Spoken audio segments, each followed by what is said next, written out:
دا ویډیو ډیره زیاته درته مهمه ده. نن به یو ځای نومیناتیف یا د نوم فاعلي حالت یو ځای سره وپیژنو او د دې ترڅنګ ارټیکلونه په نومیناتیف کې که نومیناتیف مو صحیح وپیژندلو نو اکوزاتیف، ډیټیف، ګینیټیف دا ټول به درته ډیر زیات اسانه شي. نو دا ویډیو حتما را سره تر پایه وګورئ. لوس ګیټس. نومیناتیف یا د نوم فاعلي حالت ګرانو لیدونکو په جمله کې د نوم حالتونه په 4 ډولو باندې دي: نومیناتیف، اکوزاتیف، ډیټیف، ګینیټیف. نن به نومیناتیف یا د نوم فاعلي حالت په جمله کې وپیژنو.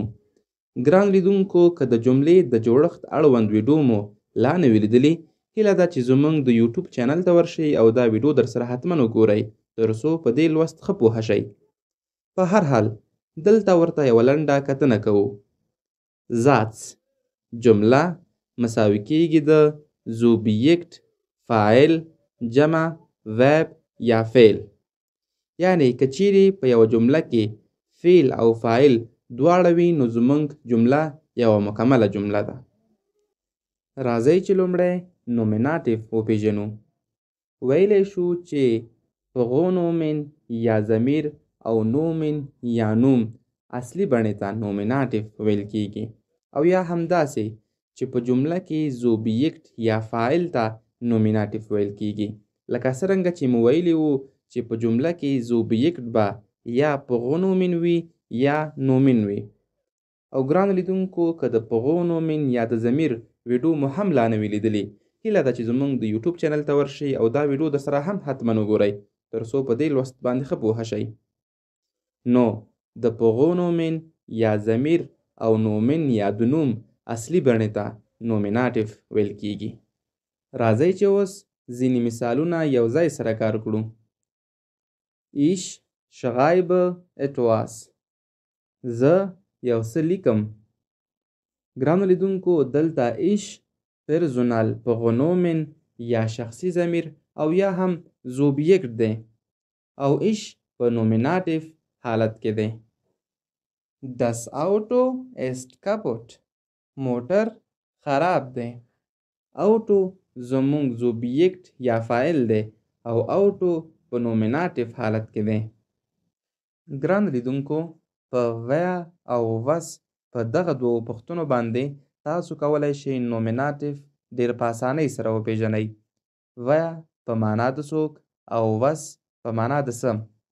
راځئ چې همدغه تیر مثالونه د دغه دوو پوښتنو په واسطه نومیناتیف یې وپیژنو. Wer schreibt etwas؟ څوک یو څه لیکي. Ich schreibe etwas. نو جواب کې ich پرسونال پغونومن یا زوبیکت دی او په نومیناتیف حالت کې دی. دوهم مثال. Was ist kaputt؟ څه خراب دی. جواب Das Auto ist kaputt. اوټو زموږ زوبیکت دی او په نومیناتیف حالت کې دی. نو دغه دوو پوښتنو په واسطه مو نومیناتیف ډیر په اسانۍ سره وپیژندو. راځئ چې اوس ارټیکلونه په نومیناتیف حالت کې وپیژنو. Bestimmter Artikel, mein Artikel. Unbestimmter Artikel, na mein Artikel. لومړی مسکولین یا نارینه ارټیکل der. Bestimmter Artikel دی. ein unbestimmter Artikel دی. دوهم feminine ښځینه یا مؤنث ارټیکل die. Bestimmter Artikel دی. eine unbestimmter Artikel دی. neutral خنثی ارټیکل das. Bestimmter Artikel دی. ein unbestimmter Artikel دی. einen د مذکر یا د مسکولین په شان. plural جمع. د یادونې وړ ده چې plural جنسیت ښودونکی نه دی، نو کله چې یو نوم جمع شي ارټیکل یې دی ته تبدیل کیږي. نو bestimmter Artikel دی دی او unbestimmter Artikel نه لري.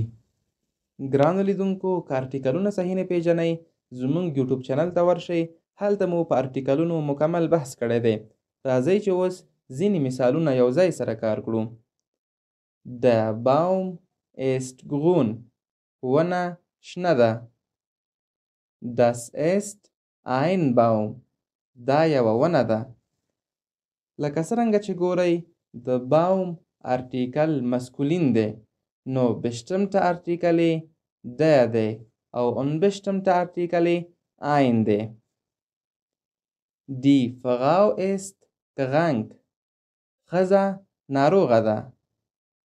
Eine Frau ist krank.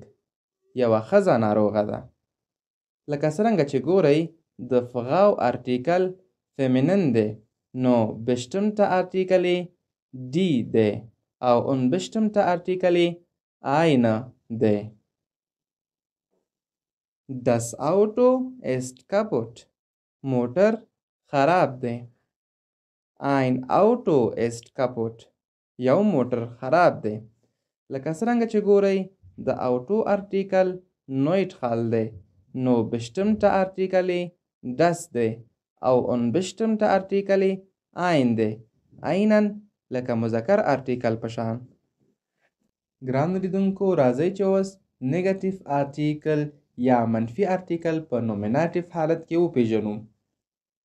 د مسکولین یا نارینه ارټیکل لپاره کاین، د فیمینن یا ښځینه ارټیکل لپاره کاینه، د نویټرال یا خنثی ارټیکل لپاره کاین، د پلورال یا جمع لپاره کاینه.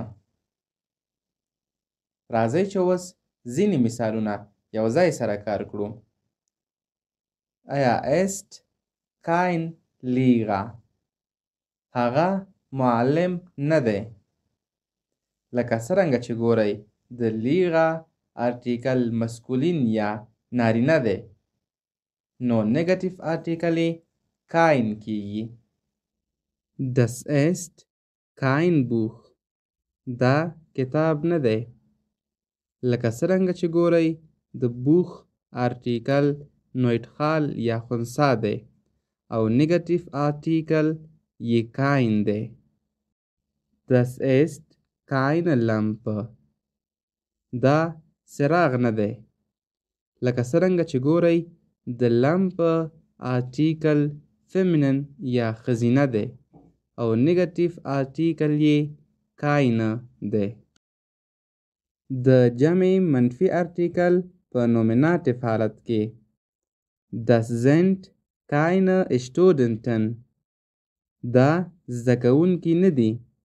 لکه څرنګه چې ګورئ د Studenten ارټیکل په پلورال یا جمع کې دی دی او نیگیټیو ارټیکل یې کاینه دی. ګرانو لیدونکو دا په جرمني ژبه کې نومیناتیو یا د نوم فاعلي حالت په جمله کې. او که لا تر اوسه مو زموږ د یوټیوب چینل نه وي سبسکرایب کړی، هیله ده چې همدا اوس یې سبسکرایب کړئ. ویډیو در سره لایک کړئ، شیر یې کړئ او خپل نظرونه مو راته په کومنټ کې ولیکئ. تر بیا مو په لوی او بخښونکي رب سپارم. Bis bald. Tschüss.